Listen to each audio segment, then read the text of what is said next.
మాతృత్వం ఓ వరం అంటారు. అది పొందలేక బాధపడుతున్న తల్లులకు ఆశాజ్యోతిగా నిలిచి వారి కలలను సాకారం చేస్తున్న ప్రముఖ సంస్థ ఒయాసిస్ 2వ విడత ఒయాసిస్ జననీ యాత్రను ప్రారంభించింది. విశాఖలో జననీ యాత్రను ఎమ్మెల్యేలు వంశీకృష్ణ, శ్రీనివాస్, గంటా శ్రీనివాస్ ప్రారంభించారు.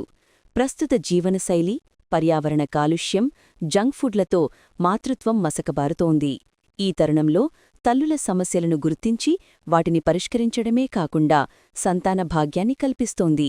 ఒయాసిస్ జననీ యాత్రను విశాఖ నుంచి ప్రారంభమై గ్రామీణ ప్రాంతాల ప్రజల్లో కూడా అవగాహన కల్పిస్తోంది. అనుభవజ్ఞులైన ఫెర్టిలిటీ నిపుణులతో సేవలను అందిస్తోంది. సంతానం లేని తల్లులకు వారి కలలను సాకారం చేసే విధంగా యాత్రను కొనసాగిస్తామని సంస్థ ప్రతినిధులు తెలిపారు. మెయిన్ కాన్సెప్ట్ ఎందుకు మనం ఈ జర్నీ యాత్ర స్టార్ట్ చేస్తున్నామంటే, ఫస్ట్ అందరికీ తెలుసు ఇన్ఫర్టిలిటీ అనేది చాలా రైజ్లో ఉంది. కానీ ఈ ఆప్షన్స్ ఆఫ్ ట్రీట్మెంట్, మనం ఇచ్చే ట్రీట్మెంట్ కానీ, అడ్వాన్స్ టెక్నిక్స్ కానీ, science based advance techniques and success అనేది ఈ రూరల్ ఏరియాస్లో ఉండే వాళ్ళకి చాలా మందికి తెలియదు. అర్బన్ సెంటర్స్లో ఉంటున్నారు కానీ వాళ్ళకి కూడా అంత అవేర్నెస్ లేదు. సో ఈరోజు మనం ఏంటంటే, ఈరోజు ఈ వాకథాన్లో first awareness, creating awareness about infertility. అంటే మెయిన్ థింగ్, ఫస్ట్ డాక్టర్ దగ్గరికి ఎప్పుడు వెళ్ళాలి. చాలా మందికి ఈ సక్సెస్ రేట్స్ బాగా తగ్గిపోయి ఇన్ఫర్టిలిటీ ఇష్యూస్ రావడానికి కారణం ఏంటి? Delay in treatments. ఎప్పుడు అప్రోచ్ అవ్వాలి, ఎప్పుడు స్టార్ట్ చేయాలి ట్రీట్మెంట్స్. లైఫ్ స్టైల్ చాలా బ్యాడ్గా ఉంది అందరికీ. సో దానివల్ల ఇన్ఫర్టిలిటీ ఎఫెక్ట్స్ అనేవి బాగా ఎక్కువగా ఉన్నాయి. సో ఈ రూరల్ ఏరియాస్కి జననీ యాత్ర బస్ అనేది ఏంటంటే, ఈ రూరల్ ఏరియాస్లోకి వెళ్ళి అందరికీ అందుబాటులో వాళ్ళ డోర్ స్టెప్స్ దగ్గరికి వెళ్ళి వాళ్ళకి ఇన్ఫర్టిలిటీకి సంబంధించి ఏమేమి బ్లడ్ టెస్ట్లు ఉంటాయో అవి ఫ్రీగా ఈ బస్లో జరుగుతుంది. And also all expert consultants like all are doctors are there in the bus. So అందరూ మేము ఆ బస్లో వెళ్ళి ఈ రూరల్ ఏరియాస్లో అందరికీ మనం ఫ్రీ కన్సల్టేషన్ అనేది చేస్తున్నాం. So the main concept is more approachable to the public or the normal people, and also giving our advanced based techniques and science and approach for them to give good success rates. So idi anta encourage chestu chala thanks andi for encouraging this, and idi inka awareness baga ravali. Andarki awareness oste andarki infertility rates anedi manam taggichochu and can give more success. So the concept is early approach, early diagnosis is better success. Tribal area undi chala ante ee వైద్యానికి చాలా దూరంగా, దీని మీద అవగాహన కూడా లేకుండా ఇంకా కూడా దీంట్లో జీవితం జీవిస్తున్న వాళ్ళు చాలామంది ఉన్నారు.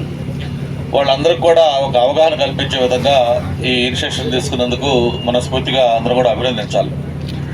మరి తను చెప్పినట్టుగా ఏదైనా ఫ్యామిలీ అంటే ఎప్పుడు కూడా భార్యాభర్తలు పెళ్ళైన తర్వాత ఇమీడియట్గా వాళ్ళు సంతానం, ఆ తర్వాత ఆ లెగసీ, ఆ వంశం అభివృద్ధి చెందాలి. ఇవన్నీ కూడా మనకి సెంటిమెంట్, ఒక ఎమోషన్. అది గతంలో అయితే పిల్లలు అనేవాళ్ళు ఏ కుటుంబంలో చూస్తున్నా కూడా ఎక్కడ ఒకరు ఇద్దరు అనేది మనకు వినేవాళ్ళం కాదు.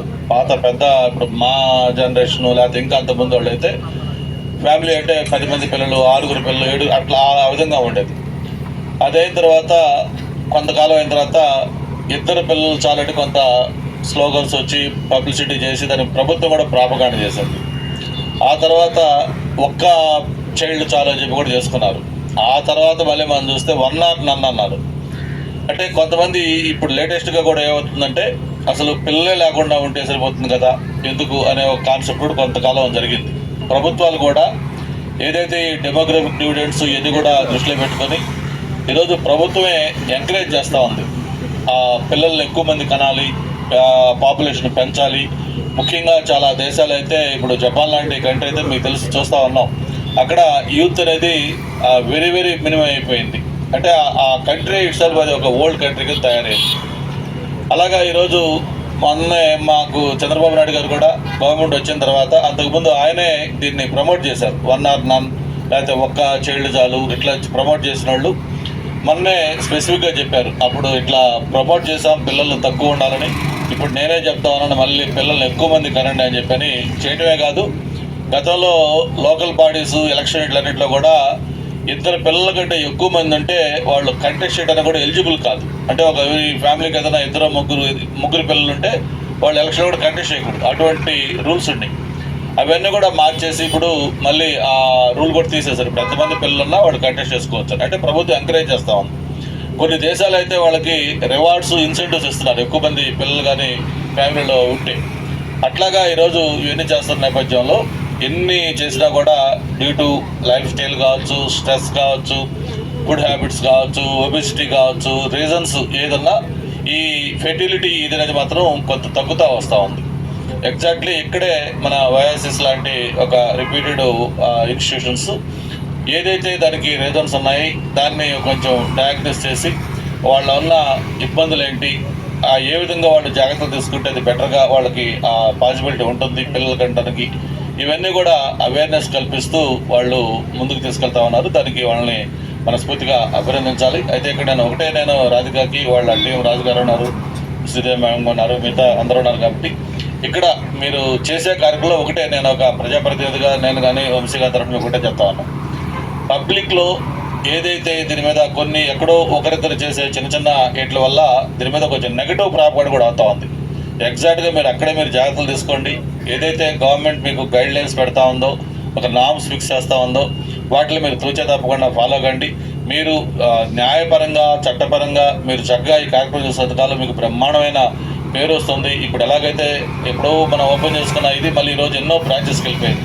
ఈరోజు ఎన్నో ఫ్యామిలీస్కి హౌస్ హోల్డ్ నేమ్ అయింది ఓయాసిస్. ఎందుకంటే ఒక క్రెడిబిలిటీగా వాళ్ళు దాన్ని రన్ చేసుకుంటారు. కాబట్టి భవిష్యత్తులో కూడా ఇంకా మరింత సక్సెస్ కావాలని చెప్పి కూడా కోరుకుంటూ మీరు దీనికి ఒక షెడ్యూల్ మీరు ఎక్కడికి వెళ్తారు ఏంటన్నది వాట్సాప్ గ్రూపుల ద్వారా చెప్తారా లేకపోతే వేరే మెకానిజం చూస్తారా అన్నది వెళ్ళే ముందుకు వచ్చాం ఆ ప్రాంతాలకు కూడా మెసేజ్ వెళ్ళిపోతే వాళ్ళు కూడా కొంత అక్కడ ప్రిపేర్డ్గా ఉంటారు. కాబట్టి ఇది చాలా ఉపయోగపడుతుందని చెప్పని తెలియజేసుకుంటూ ఇటువంటి కార్యక్రమాలన్నీ కూడా ప్రభుత్వం ఎన్ని చేసినా కూడా ఇలాంటి ఆర్గనైజేషన్ కూడా స్వచ్ఛందంగా వచ్చి చేయటం చాలా అభినందనీయం. తప్పకుండా రాధిక మీరు ఏ కాన్సెప్ట్ అయితే ఇది స్టార్ట్ చేశారో ఇది డెఫినెట్గా ప్రజలకి రీచ్ అవుద్ది, ప్రజల్లో అవగాహన కల్పిస్తుంది. వాళ్ళు డెఫినెట్గా ఏదైతే వాళ్ళు ఫేస్ చేస్తున్న ఆ ప్రాబ్లం ఉందో అది కొంత 100% మన చేతిలో ఉండకపోవచ్చు.